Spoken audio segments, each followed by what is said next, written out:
नमस्कार, आप देख रहे हैं IBC 24। मैं हूं आपके साथ विजय कुमार पंड्या। 7 बजे की इस बुलेटिन में सबसे पहले बात करते हैं प्रसिद्ध शास्त्रीय गायक पंडित जसराज की। जी हां, पंडित जसराज अब हमारे बीच नहीं रहे हैं। जसराज जी का निधन हो गया है। 90 साल की उम्र में पंडित जसराज का निधन हुआ है। अमेरिका के न्यू जर्सी में उन्होंने अंतिम सांस ली है। तो 90 साल की उम्र में पंडित जसराज का निधन हुआ है। तो शास्त्रीय संगीत में उनकी जो महारत थी वो देश ही नहीं विदेशों में भी जाने जाते थे और साथ ही साथ पद्म विभूषण भी उन्हें दिया गया। कई सम्मानों से उन्हें नवाजा गया। और आप खबर ये मिल रही है कि प्रसिद्ध शास्त्रीय गायक पंडित जसराज हमारे बीच नहीं रहे। 90 साल की उम्र में न्यू जर्सी में उनका निधन हुआ है।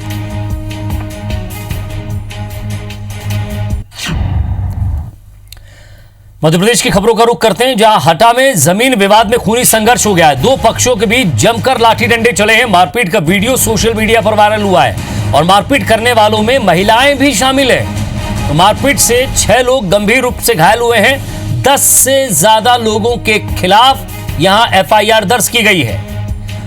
तो हटा से बड़ी खबर आपको बता रहे हैं। जमीन विवाद इतना भारी पड़ा कि लोगों ने आपस में ही लाठी डंडे चला दिए। जमकर लाठी डंडे चले हैं। महिलाएं भी इसमें शामिल थी, वो भी जमकर पुरुषों का साथ दे रही हैं। और दो पक्षों में इतनी मारपीट होती है कि 6 लोग गंभीर रूप से घायल हो जाते हैं। ये तस्वीर आप देखिए।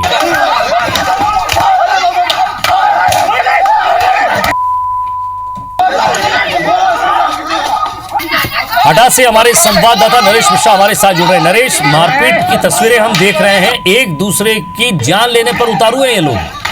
देखिए विजय, बटियागढ़ थाना क्षेत्र के किरवना चौकी अंतर्गत जो सीगोन गांव है, यहाँ आज दोपहर में जमीन विवाद को लेकर ये दो पक्षों में जो खूनी संघर्ष हुआ था उसके यह वीडियो सामने आए हैं, जो सोशल मीडिया पर वायरल भी हो रहे हैं। वायरल वीडियो में साफ तौर पर देखा जा सकता है कि लोग गाली गलौज करते हुए एक दूसरे पर लाठियों और हथियारों से हमला कर रहे हैं और आपस में बात कर रहे हैं। झगड़े में दोनों पक्षों के आधा दर्जन से अधिक लोग गंभीर रूप से घायल हुए थे, जिन्हें बटियागढ़ स्वास्थ्य केंद्र और दमोह जिला अस्पताल में रेफर किया गया है।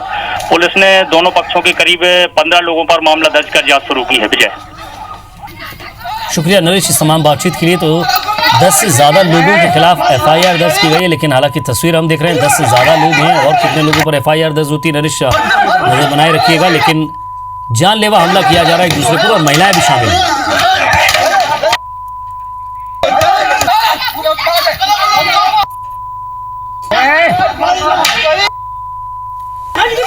मारपीट करने वालों में महिलाएं भी शामिल है। तस्वीर आप देख रहे हैं हटा की ये तस्वीर है, जहां जमीन विवाद में खूनी संघर्ष हो गया और इस खूनी संघर्ष में महिलाएं भी बकायदा लठ चलाते हुए नजर आ रही हैं।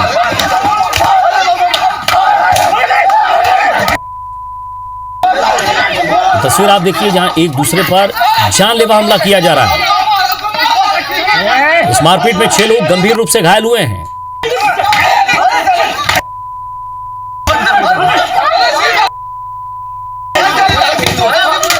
जमीन विवाद बताया जा रहा है। इस जमीन विवाद में खूनी संघर्ष।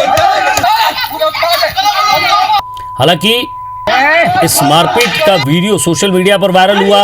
मारपीट करने वालों में महिलाएं भी शामिल हैं और 6 लोग गंभीर रूप से घायल हैं। 10 से ज्यादा लोगों के खिलाफ केस दर्ज किया गया। ये तस्वीर आप देखकर समझ सकते हैं कि जमीन विवाद में आपसी संघर्ष कितना बढ़ गया कि एक दूसरे पर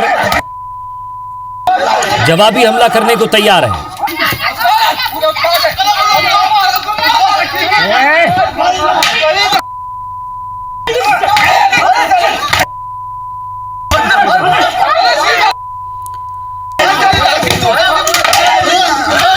तो तस्वीरें बताती है कि वीडियो बनाने वाले भी इन्हें बीच बचाव करने के लिए नहीं आए। गांव के कई लोग ये देख रहे थे लेकिन बीच बचाव नहीं कर पाए।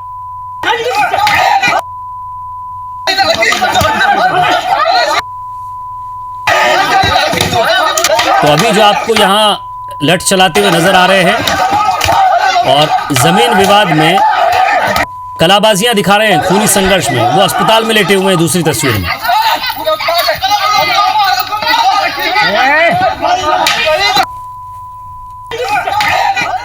बात उज्जैन की करते हैं, जहां सिंधिया के दौरे के दौरान हादसा हुआ है। रामघाट पर सिंधिया के पास सीढ़ियों की रेलिंग गिर गई है। तो रामघाट पर पूजा करने पहुंचे थे ज्योतिरादित्य सिंधिया पूरी तरह से सुरक्षित बताए जा रहे हैं, लेकिन जो रेलिंग लगी हुई थी वो रेलिंग अचानक गिर गई।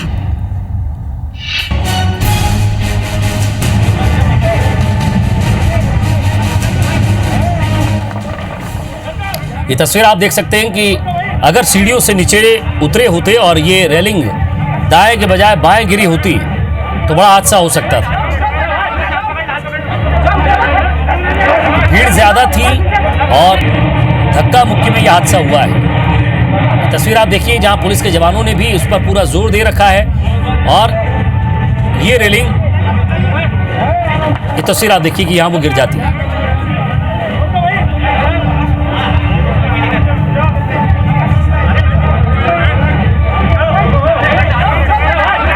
तो एक बड़ा हादसा टला है। ज्योतिरादित्य सिंधिया जिस समय सीढ़ियां उतर रहे थे रामघाट पर, उस समय अचानक यह हादसा हुआ।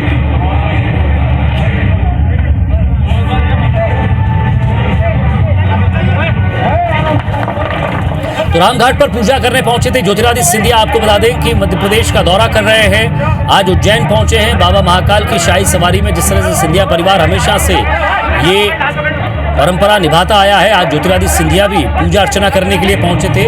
और जैसे ही रामघाट की वो सीढ़ियां उतर रहे थे, सीढ़ियां उतरते समय यह अचानक हादसा हुआ है।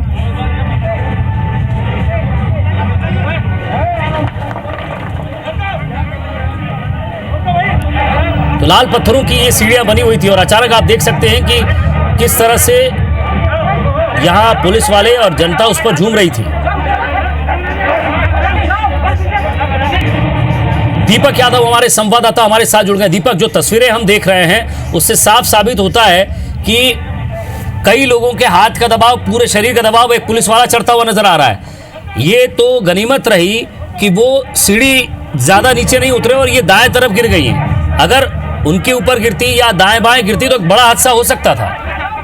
बिल्कुल विजय, ये काफी बड़ा हादसा हो सकता था क्योंकि जिस वक्त ज्योतिरादित्य सिंधिया रामघाट के लिए उतर रहे थे, ऊपर जो सिंधिया स्टेट की सीढ़ियां हैं वहां से होते हुए, और उसी दौरान जो है रेलिंग अचानक से भरभरा कर गिर गई। हालांकि गनीमत ये रही कि इसमें किसी को चोट नहीं लगी। यदि वो जो पत्थर है रेलिंग के, क्योंकि पूरी पत्थरों से बनी हुई रेलिंग थी और वो सीढ़ियों की तरफ गिरती तो उसमें निश्चित तौर पर उसपे ज्योतिरादित्य सिंधिया को चोट भी आ सकती थी और काफी बचा। लेकिन गनीमत की बात रही कि किसी को चोट नहीं आई। लेकिन एक बड़ा हादसा रामघाट पर आज हुआ जिसमें कि ज्योतिरादित्य सिंधिया बाल बाल बचे।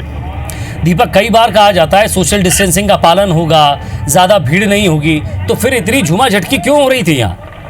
देखिए विजय, बिल्कुल ये सही बात है कि कोरोना काल है और लगातार सोशल डिस्टेंसिंग का पालन किया जाना चाहिए। लेकिन अगर हम सुबह से ही हम बात करें ज्योतिरादित्य सिंधिया के दौरे को लेकर, तो हालांकि सरकार काफी इंतजाम किए गए थे, लेकिन फिर भी जो है सोशल डिस्टेंसिंग का कहीं पर भी पालन नजर नहीं आया।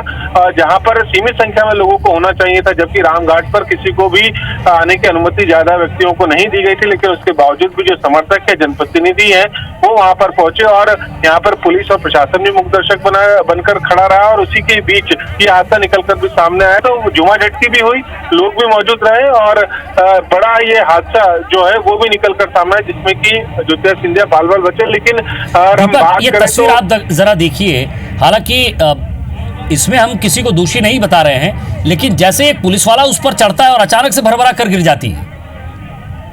देखिए बिल्कुल ये वही जैसे ही पुलिसकर्मी वहां पर चढ़ता है और उसके बाद ये भरभरा कर गिर जाती है। और चूंकि ये रामघाट के पास ही बनी हुई छतरियां हैं जहां पर ये सीढ़ियां हैं और उन सीढ़ियों से उतरते हुए ये हादसा हुआ है। और ये ध्यान रखने वाली बात है कि इसको लेकर, चूंकि आप देखेंगे तो जो रेलिंग के ऊपर किस तरीके से वजन देकर भी लोग खड़े हुए थे और जिस तरीके से ये रेलिंग गिरी है, तो निश्चित तौर पर कहा जा सकता है कि काफी बड़ी संख्या में लोग भी वहां मौजूद थे। और लापरवाही तो साफ तौर पर देखी जा सकती है कि यदि आपसी यार कंजेस्टेड नहीं होती जगह और आपसी एक दूसरे को ऊपर वजन नहीं जाता तो शायद वो जो रेलिंग है वो गिरती भी नहीं। जी वाकई दीपक, लेकिन हर बार कहा जाता है करोड़ों रुपए के विकास कार्य की बात कही जाती है उज्जैन को लेकर, फिर उसके बाद सिंहस्थ आता है तो उसको लेकर भी करोड़ों रुपए के विकास कार्य की बात करते हैं, नई रेलिंग बनवाने की बात करते हैं, मंदिर जीर्णोद्धार की बात करते हैं, लेकिन कुछ चीज़ें कितने सालों पुरानी हो गई है उसको लेकर प्रशासन का क्या ध्यान है, कैसे कहाँ हादसा हो सकता है,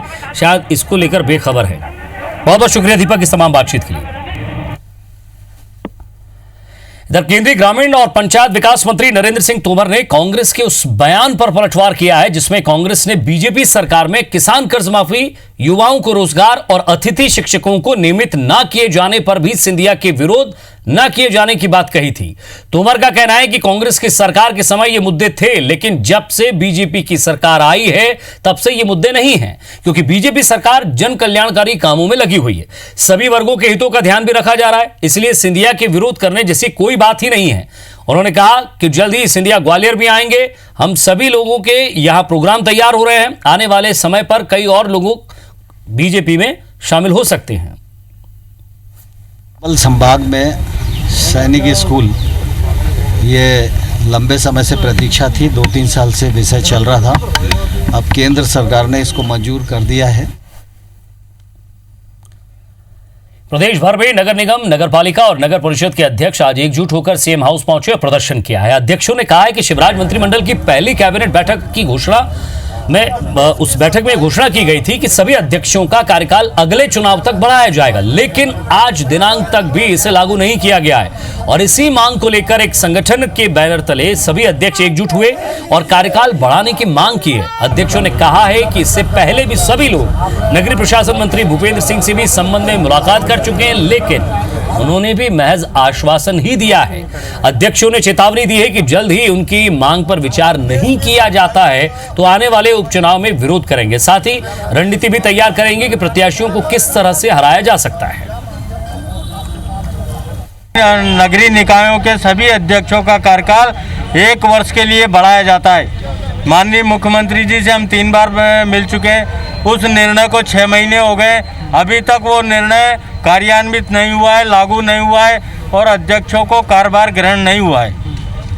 इसके कारण से हम फिर एक बार मुख्यमंत्री जी के पास आए। अब बात उन डेयरियों की करेंगे जो प्रदूषण फैला रही हैं। जी हां, डेयरियों से हो रहे प्रदूषण के खिलाफ दायर याचिका की सुनवाई करते हुए एनजीटी दिल्ली के प्रिंसिपल बेंच ने कार्रवाई के निर्देश दिए हैं। एनजीटी ने मध्य प्रदेश प्रदूषण नियंत्रण बोर्ड को आदेश दिया है कि वो डेयरियों की लगातार मॉनिटरिंग करे और प्रदूषण पाए जाने पर डेयरियों के खिलाफ कार्रवाई करने के साथ जुर्माना भी वसूले। आपको बता दें कि जबलपुर के नागरिक उपभोक्ता मंच ने हाईकोर्ट में एक याचिका दायर की थी। नर्मदा और उसकी सहायक नदियों के किनारे बड़े पैमाने पर डेयरियां स्थापित हैं, जिससे नदियां प्रदूषित हो रही हैं। इसके बाद हाई कोर्ट ने यह मामला एनजीटी को ट्रांसफर कर दिया था। और ज्यादा बातचीत के लिए हमारे संवाददाता विजेंद्र पांडे हमारे साथ जुड़ गए। विजेंद्र, नर्मदा संरक्षण की, नर्मदा के आसपास उसकी सहायक नदियों के संरक्षण की लगातार बातचीत होती रही है, लेकिन इस केस से समझ में आता है कि कितना संरक्षण हुआ, कितना हो पाएगा और अब क्या वाकई कोर्ट का जब आदेश आया है तो आगे इसे प्रशासनिक अधिकारी सीरियसली लेंगे?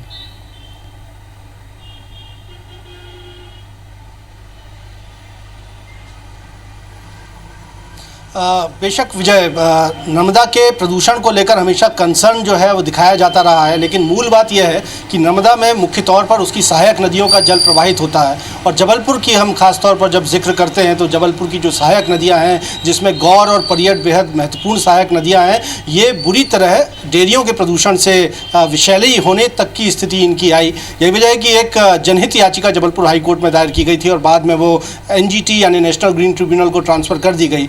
एनजीटी का जो विस्तृत आदेश है वो बताता है कि किस तरह से नदियों को और तमाम जो जल स्रोत हैं उनको प्रदूषण से बचाया जा सकता है। साफ तौर पर एक सख्त आदेश एनजीटी की ओर से Madhya Pradesh pollution control board को दिया गया है कि वो लगातार मॉनिटरिंग करे और प्रदूषण फैला रही डेयरियों पर न सिर्फ कार्रवाई की जाए बल्कि उनसे तगड़े जुर्माने की वसूली भी की जाए। साथ ही साथ एनजीटी ये भी साफ कर चुका है कि किसी भी कीमत पर किसी भी शहर के भीतर डेयरियों की संस्थापना नहीं होगी। इसके अलावा जो नदी या तालाब हैं उनके हाई फ्लड लेवल से 500 मीटर की दूरी पर डेयरी स्थापित हो सकती है और राष्ट्रीय राजमार्ग से 200 मीटर जबकि स्टेट हाईवे से 100 मीटर की दूरी रखनी होगी। और साथ ही साथ एक महत्वपूर्ण आदेश न सिर्फ डेयरियों पर कार्रवाई और जुर्माना वसूली का दिया गया है, लेकिन साथ ही साथ ये भी अपने विस्तृत आदेश में एनजीटी की ओर से कहा गया है कि जो अधिकारी जिनकी जिम्मेदारी है कि वो प्रदूषण फैला रही डेयरियों की मॉनिटरिंग करें, उन पर कार्रवाई करें, यदि वो अपनी कार्रवाई को अपने अपने कर्तव्य को अंजाम नहीं देते हैं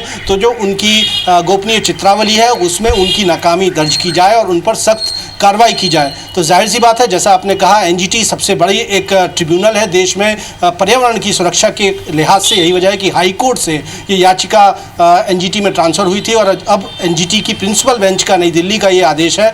तमाम न सिर्फ सेंट्रल पॉल्यूशन कंट्रोल बोर्ड बल्कि Madhya Pradesh pollution control board को भी इस आदेश का पालन करना होगा। और हम मान सकते हैं कि जब डेयरियों का प्रदूषण नहीं होगा, सहायक नदियाँ जब स्वच्छ होंगी, तभी स्वच्छ नर्मदा की जो कल्पना है उसको मूर्त रूप दिया जा सकेगा। विजय, वाकई विजेंद्र, इस बात को समझना बहुत ज़रूरी है कि अगर आप छोटे छोटे उद्योग चलाते हैं, डेयरी चलाते हैं, उसके साथ सरकार भी इस तरह की बिजनेस के लिए प्रोत्साहित करती है, लेकिन कहीं ना कहीं ये प्रदूषण भी बढ़ाते हैं। प्रदूषण को लेकर आप क्या सोच रहे हैं? उद्योग लगाने की योजना तो आप बना रहे हैं, लेकिन उद्योग अगर प्रदूषण फैला रहा है तो प्रकृति को इससे किस तरह बचाना है, इसके बारे में भी कई योजनाएं अभी बनाने की ज़रूरत है। बहुत बहुत शुक्रिया हमारे साथ जुड़ने के लिए और बातचीत के लिए। आगे बढ़ते हैं। मध्य प्रदेश में कई जिलों में हो रही तेज बारिश से नदी नाले उफान पर है। लगातार मूसलाधार बारिश हो रही है, कई गाँवों का शहरों से संपर्क टूट गया है। जरा देखिए हमारी खास पेशकश। तो ये 4 तस्वीरें हैं।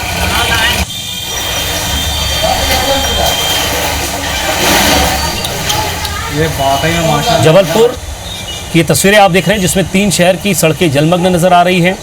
वहीं रायसेन में लोगों को अभी भी तेज बारिश का इंतजार है। बारना डैम 3 मीटर अभी खाली है, लोग चाहते हैं डैम लबालब हो जाए। इधर शहडोल में तेज बारिश से बाणसागर डैम का जलस्तर लगातार बढ़ रहा है, उसके 6 गेट खोले गए हैं। रायसेन की आप तस्वीरें देख रहे हैं जहां खेतों में लगभग पानी घुस चुका है। और मंडला की ये तस्वीर जहां पुल से लगभग 2 मीटर नीचे पानी बह रहा है। इधर मध्य प्रदेश में कोरोना की बात करेंगे। सबसे पहले बात मध्य प्रदेश के कोरोना मीटर्स की करें तो 930 मरीज आज मिले हैं। अब तक 46,385 कोरोना मरीज संक्रमित हुए हैं।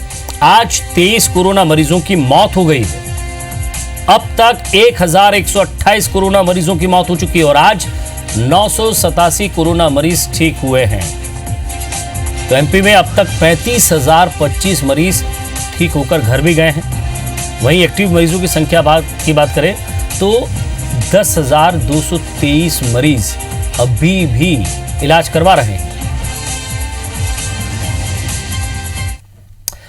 इसी के साथ फिलहाल इस बुलेटिन में इतना ही। खबरों के अपडेट्स के लिए आप देखते रहिए IBC 24।